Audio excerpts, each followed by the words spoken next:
Я посвященная родовая шаманка, и я изготавливаю магические артефакты, предметы силы, амулеты и обереги. И изготавливаю их в зависимости от запроса человека, который пришел ко мне в пространство. У меня нету ни одной работы, которую бы я выполнила просто для того, чтобы продать.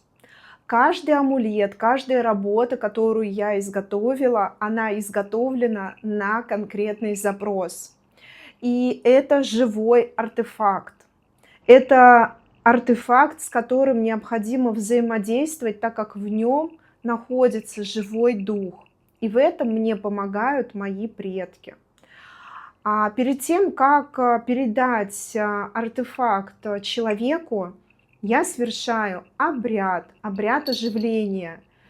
И после этого обряда уже передаю далее человеку, который пришел ко мне с данным запросом.